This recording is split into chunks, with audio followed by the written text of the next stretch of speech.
All right, Dad's Vintage Garage. We've made a mess today. We're doing family time, family and friends time, and we're fixing a hole in the ceiling. And this is all part of our house cleanup and all that. We're making progress, but anyway, hopefully we're gonna do a quick video on fixing this hole in the ceiling. This is my daughter Kendall. She's gonna be filming, and her friend Charlie. Hi. So hey, what's y'all's favorite YouTube channel? Dad's Vintage Garage. Good answer. I might feed you guys dinner tonight. All right, so here's the dilemma. We had a leak in the shower upstairs. We've ended up determining the leak. We fixed the leak. It was a two-man job. One guy downstairs, one guy upstairs. My brother came over and helped. Then you got to still leave your hole in your ceiling to make sure it dry, you know, that the leak is fixed. Then the space has got to dry out. Well, it's had about an 8-month dry out time. So, hey, we've had plenty of time to fix this. So I've done a lot of the prep work. I've cut the whole square. I've beveled the edges. I scabbed on that piece of wood right there has been scabbed on and screwed. That's going to be backer board to back the plug that we put in. I've put screws up there for the other side that's going to be a piece of wood. And we've used pine because pine's easy to screw into. So this was the piece that I originally was going to use. Nice and new and clean. But when we looked at it, it was not plumb and square and flat in almost all directions. So this is probably going to be campfire wood. So I found another piece of wood out in my garage. So we've beveled all the edges. I've thrown a little wisetail. I learned from a guy, he just always put a piece of charcoal or two up in the ceiling just to grab any extra moisture. Of course, this had 8 months to dry out, so there's no moisture up there. We are going to put some insulation up there because that's going to muffle the sound from the shower pan, which you can see that P-trap right there is coming right down close to the ceiling, and every time you take a shower, you can hear it. So we put the two scab boards on there to put the plug up. I'm going to put insulation up there to muffle the sound. I'm going to put the piece that we cut out. And all right, where's my camera girls? So here's the bevel that I'm talking about around the whole edge. You want to just do that. That gives you a nice little joint when you do mud it. All right, where's my camera girl? All right, so camera girl, just film that right there. Don't press any buttons, okay? You got it? Charlie's filming. All right, so here's the deal. Just take my knife like this and go around all the edges and put this bevel on. And I'm making a little bit of mess, but I'm going to clean up before my wife gets home. She's taking my son to Cotillion, which all my son knows is Under Armour and Nike. And so it's going to be funny. I did check behind his ears today to see if he cleaned behind his ears. All right, so that piece is cut. And I'll show you real quick. You measure your hole, and then you always cut your plug a little. You always cut your plug a little smaller than your hole because you're going to fill those joints up with mud. All right, so when you're cutting sheetrock, there's a couple different tools. There's a sheetrock saw. Lots of mess. I don't like messing with that. I like, if you look at this is just a piece of scrap sheetrock. You take your straight edge and you just score it with a knife. Oh my gosh, that's it. And then look, you don't even have to cut all the way through. You just go just like that. It cuts it straight. And then you come on the back side. Go. Woo! Okay. And it drops right off. No. So anyway, that's the quick and easy on how to cut sheetrock. Not a lot of dust. Okay, so there's that. All right, I'm going to get up on the ladder real quick. Kendall's going to keep filming. No busting. We've attempted this video about 3 or 4 different times. We're new to YouTube, so we're trying to learn how to edit and all that.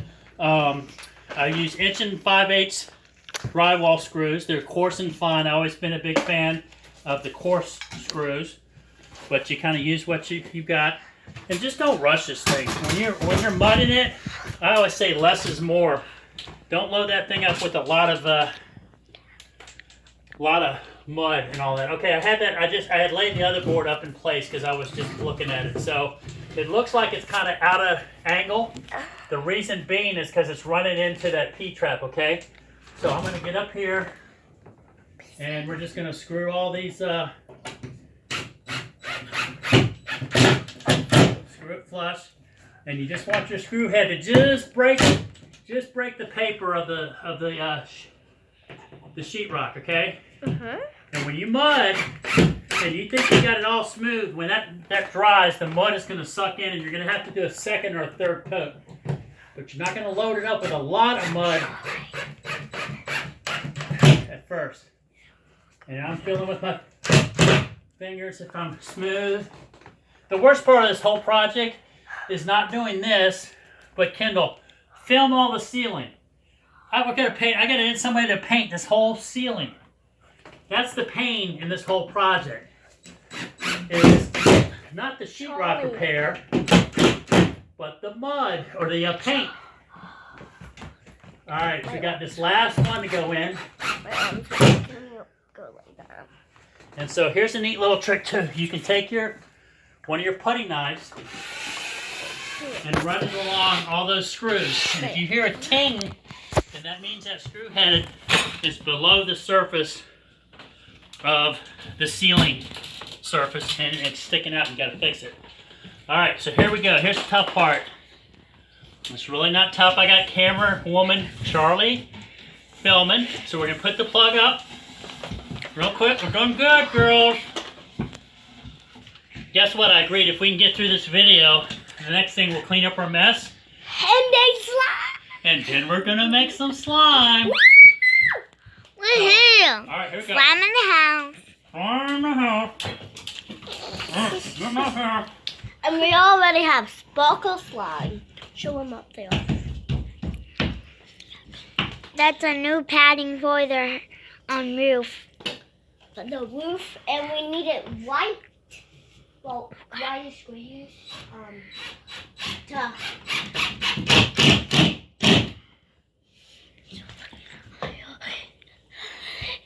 Alright, wrap her up.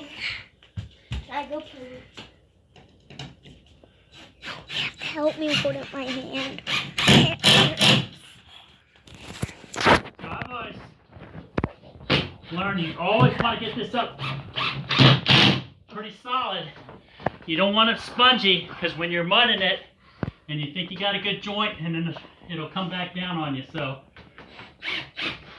Oh my gosh.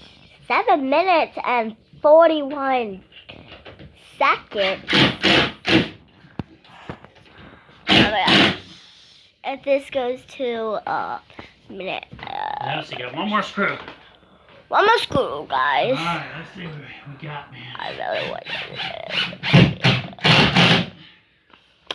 That's loud. Alright, that's looking pretty good.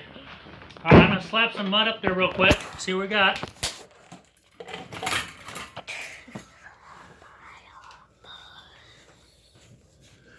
And this is kind of the light stuff. My arm hurts. Takes time, but anyway, so I'm going to put some mud up here. Yeah. Then I'm putting some sheetrock tape. Can I do this? No, this is good. Girls, where'd my sheetrock tape go? Here it is. Stick that up around there, and then put a slight skim coat on there.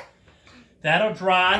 I'll hand sand it. Matter of fact, with my rough hand, get all the rough edges out, put another coat on. I might have to put a third coat on, depending. And then put stain blocker paint on it. And then I'm going to find a painter to paint the rest of the ceiling. So we'll see how much longer this video goes.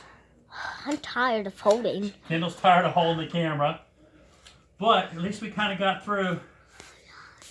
We're switching. That's why you guys were switching. That's why you can see our hands.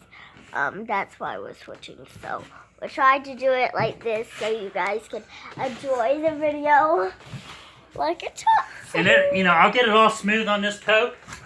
And then I'll come back and it'll suck in and it won't be even because it's like you never can fill all the joints. And when mud dries, it just kind of sucks into the joint. And you gotta